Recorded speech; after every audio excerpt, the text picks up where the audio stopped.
Hello there. This is a patch of sunchokes. I planted these guys last spring, and all I did was move them from an original patch that I planted a few years ago that we've been harvesting from. And I just found a spot over here that I wasn't mowing, and turned it into a big. I mean, these things spread. I didn't do anything. I just put like 3 or 4 little tubers, little potatoes, sunchoke potatoes, right in here. And they just took off. I mean, look at this.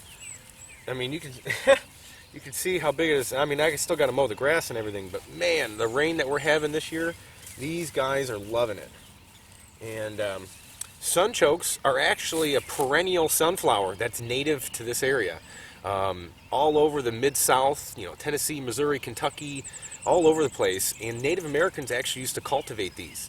The Cherokee, all the Native Americans of this area in Appalachia actually used to cultivate sunchokes. And the reason why is because, I mean, look at them.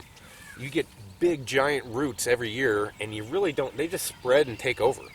Now, I didn't work this soil at all or anything like that. I just basically took my little hori-hori knife, which is just like a big shovel, or like a little, gosh, you guys know what I'm talking about, but it's like a little gardening spade that's like a knife. And I would just put it in there, move the dirt aside, put the little potato in there, and step on it. And I've got this patch here that's just like, it's huge. And I'm going to show you another patch over here. I did 2 little spots. And I'm going to try to find some more places, maybe out in the wood chips, or I know they grow really good in the wood chips. And as a matter of fact, it'd probably be easier to harvest in the wood chips. Now, I've wanted to work them in between my fruit trees, but the way that they spread and everything like that, I don't know, maybe I should.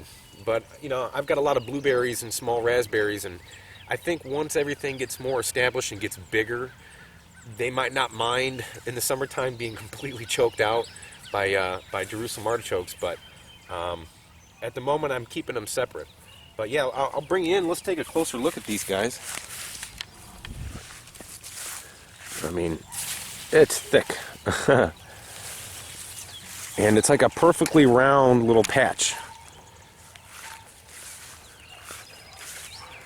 And look they're already wanting to spread over to here.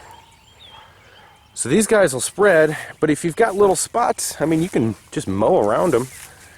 And that right there is the other patch of sunchokes. Oh, I gotta show you this.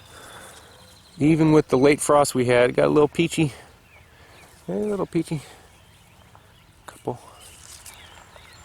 This is still a young tree. That's the first time it's fruited, so probably give that one to nature. But you can see over here too, those are all sunchokes also.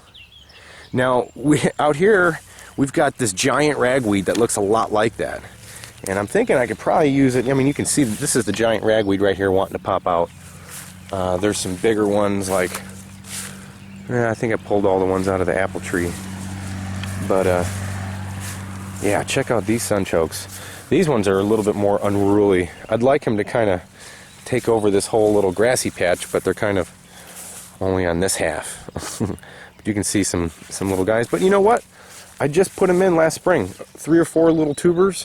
And this is what they did. I mowed around them last year, and they didn't do too much last year. It was probably about half of that, but they still grew some flowers. And these flowers look like miniature sunflowers. They're in the same family. They're helianthus. They're a perennial sunflower. What would be really cool is if you could get a perennial sunflower like these guys and get some type of natural hybrid where just growing regular sunflowers next to these. Maybe you can get some perennial big seeded sunflowers, because these flowers on these are only about like this big versus like a giant sunflower. That'd be cool. But yeah, thanks for watching.